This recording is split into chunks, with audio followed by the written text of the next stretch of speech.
Keynote speaker at the first session of the 82nd National FFA Convention, Mike Rowe, who introduces himself as not the host, but the guest of Dirty Jobs.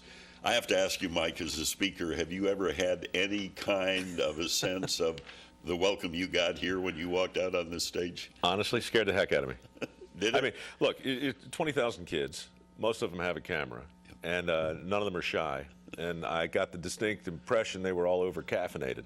So it's big. It's big. They come at you, and it really takes a second. I've been in front of a lot of people before, but not like this. The enthusiasm they generate, it makes me feel good. How does it make you feel? Look, it's impossible not to be moved by it. I mean, physically moved. And then, once you settle in and, the stage is great for this venue because you can see you're very close. Right. And normally when you have that many people, you're in a stadium and there's this huge sense of distance and a gulf. But you can look right down and you can see their faces, and it's gratifying to see them listening and to watch them get it. You made a lot of references to people who work in agriculture. What's the basis for that? Well, I mean, the obvious connection, of course, is I like to be mindful of the room I'm in. So right. I know who I'm talking to. But also, on Dirty Jobs, farmers, I mean, we didn't set out to do a job or a show about farming. Right. But after 250 jobs, there's no denying 40% of the people we've had on are farmers. Mm-hmm. And so it's pretty clear that the original Dirty Jobbers, the original conservationists, the original environmentally minded people are farmers. Everything we rely on is farmed or mined. So farming and mining are big parts of the show. And you talked about color, green versus brown.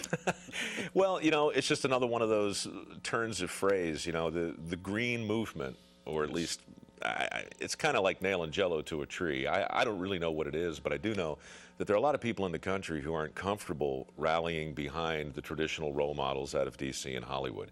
Dirty Jobs puts anonymous people front and center who are living a logical life, a sustainable life. Most of them happen to be farmers, and most of them put brown before green, the color of dirt, the color of work.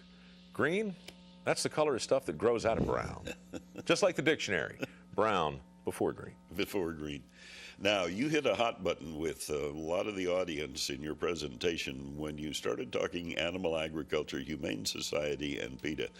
A couple of hot buttons for me, too. But what brought you to the conclusion you reached on that? Well, look, when your stated goal is the eradication of animal agriculture, right. I mean, you're putting it out there.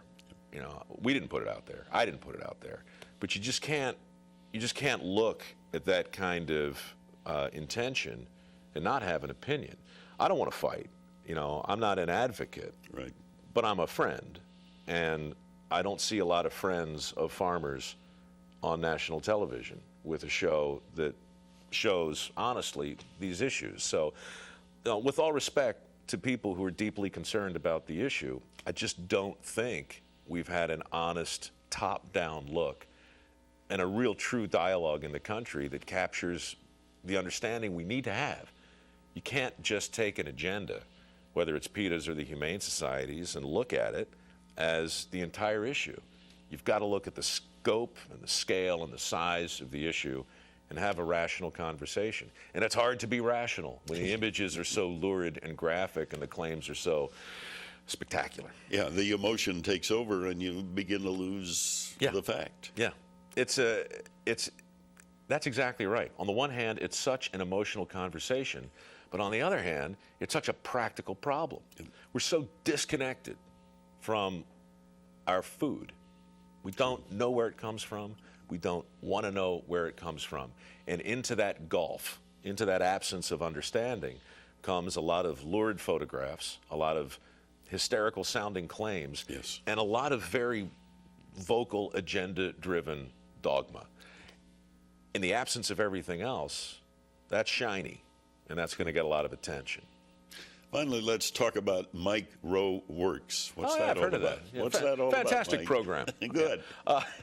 Mike Rowe Works started as a trade resource center that was essentially built by the viewers of Dirty Jobs. Mm-hmm. After a few hundred jobs on Labor Day a year ago, I announced my belief that we ought to have a conversation about work in the country. And it might be nice if there was a place online where people could go to get links and information and all kinds of contacts for apprenticeships and scholarships and fellowships and opportunities in farming and in the trades. Just a modest attempt to get those resources together. Fans of the show stepped up. Some big companies have looked at it and agreed that it's a conversation worth having. So I started some forums. Basically, the site grew. Right. The message resonated. And now, frankly, I'm not sure what the heck to do with it because it's bigger than me. But I'm thrilled to talk about it, and I'm really hopeful it can make some small difference.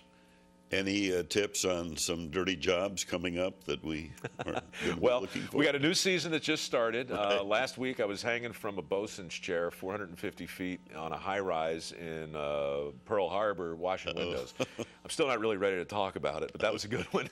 Last night, I crushed toilets and recycled them at the San Francisco dump. Next week, I think I'm on a farm somewhere. I don't know. Good idea. Yeah, You'd make a good farmer. I'd try. Okay. Thank you, Mike, and thank pleasure. you for really bringing some excitement to these FFA members. My pleasure to be here. It's an honor. Okay. Mike Rowe, Dirty Jobs at the 82nd Annual National FFA Convention in Indianapolis.